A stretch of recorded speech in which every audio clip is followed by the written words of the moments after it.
السلام عليكم ورحمة الله وبركاته. حبايبي عاملين ايه؟ يا رب تكونوا بخير. قبل ما نبدأ الفيديو بتاعنا كده نصلي على النبي. اللهم صل وسلم وبارك على سيدنا محمد وعلى آله وأصحابه أجمعين. وندعي كده لاخواتنا في غزة ان ربنا ينصرهم بإذن الله. النهاردة بإذن الله هعمل معاكم الفايش الصعيدي. هنعمله كده. طبعا طريقة الخميرة اللي انا وريتها لكم في الاول عاملاها معاكم في فيديو قبل كده. عاملة معاكم طريقة الخميرة بتاعة الفايش، خميرة العدس. بتتعمل بعدس او بحمص او برز، المهم بس ان يكون اللبن فيها ان هو يكون لبن صابح. وطبعا ده انا عامله لكم فيديو بيه قبل كده علشان خاطر الفيديو ما يكونش طويل عليكم، وهنزل لكم اللينك بتاع الفيديو. هتلاقوه يعني في التعليق مثبت، او هتلاقوه في صندوق الوصف. هنا كده بدأنا ان احنا نعجن الفايش بتاعنا. طبعا احنا عاجنين كمية كتيرة، وانت طبعا حسب الكمية اللي انت هتعجنيها، لان احنا هنا كان عندنا مناسبة، فعاملين كمية، يعني عاملين كميات كتيرة.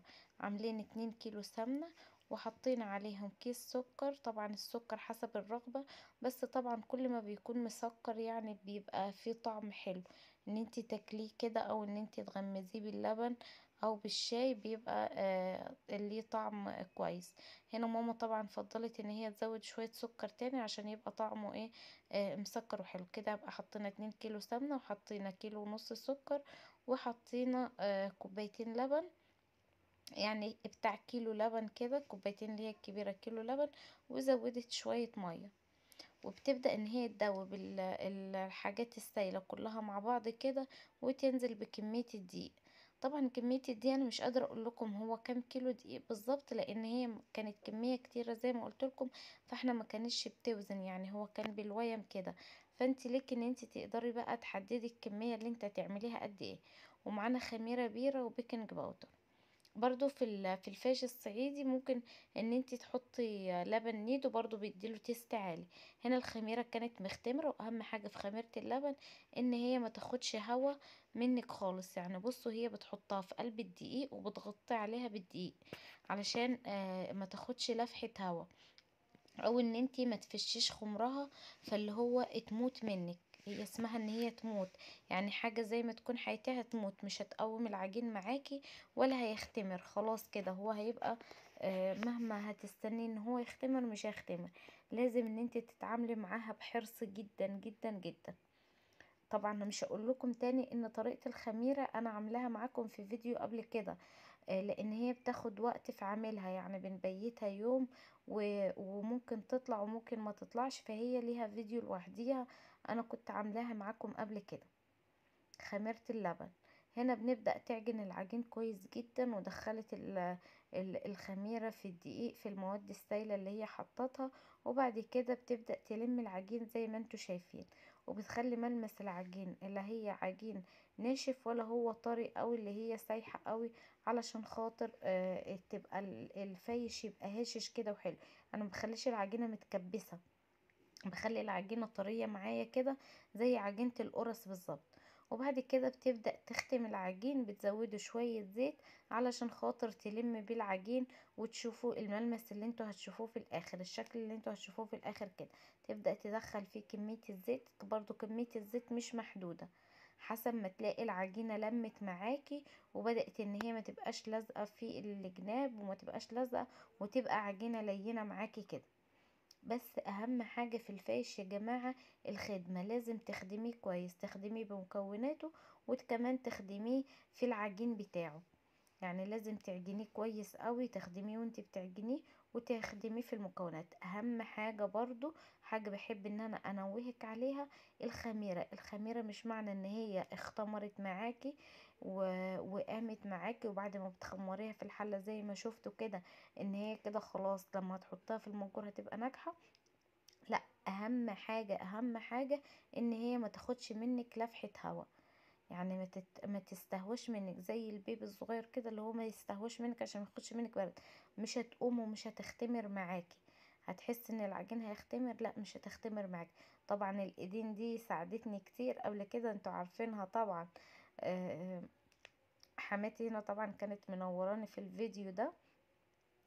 بس هي بس ملهاش مقاطع كتيرة، بس ان شاء الله الايام اللي جايه هتلاقوني هنزل انا وهي فيديوهات كتيرة باذن الله. شوفوا انتوا بقى عايزين فيديوهات ايه واكلات ايه منها، اطلبوها مني بقى تحت في الكومنتات، وهي ان شاء الله باذن الله هتعملها لكم. هنا كده كنا خلاص العجين اختمر، بنسيبه يختمر تاني في المجور لحد ما يختمر ويعلى خالص. يعلى عن يعني لو انت عاملاه في نص المجور كده، يملاه خالص لفوق خالص لدرجة يفور كده.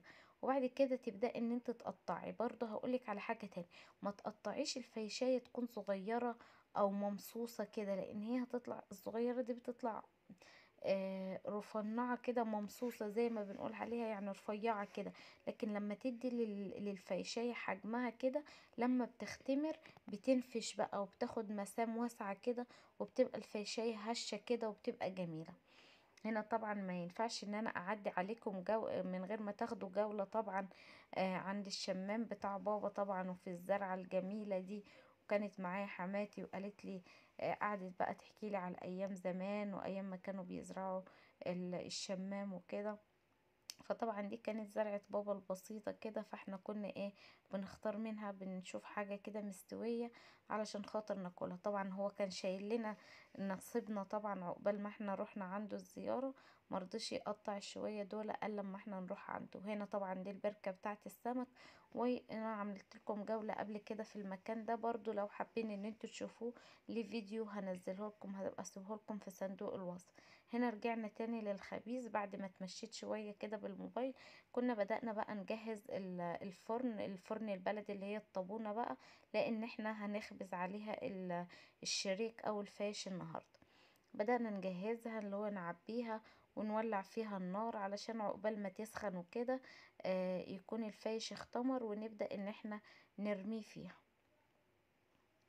اهم حاجة زي ما قلت لكم في الفايش وفي نجاحه الخميرة، ان انت تخمريه كويس. بصوا التقطيعة بقى لما تكون التقطيعة محترمة ومن ناس محترفين، يعني زي حماتي وماما، ناس كده كبارة، ناس محترمة كده من ايام الزمن الجميل ليها في الحاجات الحلوة دي. بصوا مطلعينها ازاي، رسمينها رسم. لما الفاشية بتكون مالية مركزها كده، لما بتستوي وبتنفش وبتحمصيها بتبقى مالية مركزها، ما بتتمصش كده وتبقى صغنونة، بتبقى فايشة كده وبتبقى حلوة. هنا طبعا بوريلكم وقت الغروب، كان خلاص الغروب داخل علينا، المغرب خلاص كان قرب. هنا بدأنا نحول الصاج بعد ما سيبناه في الشمس. نسيت اقول لكم ان الفايش بيحب الشمس، يعني بتخمريه في الشمس وتخليه في دفا، وتخلي الخميرة في دفا. لو في الشتاء تولعي لها البوتاجاز، والفايش برضو لو في الشتاء وانتي ما عندكيش شمس. هتقولي لي طيب اتصرف ازاي؟ لا هقولك انا تتصرفي ازاي. تولعي فرن البوتاجاز وتولعي عيون البوتاجاز. يا اما لو انتي عاجنه في حاجه كبيره تحطيها على البوتاجاز من فوق بقى وتغطيه بملايه او بفوطه المطبخ. لو عاجنه بحاجه صغيره تولعي الفرن يسخن وتطفي الفرن وتدخليه اللي انت عاجنه بيه ايه في الفرن على سخونية الفرن لحد ما يختمر.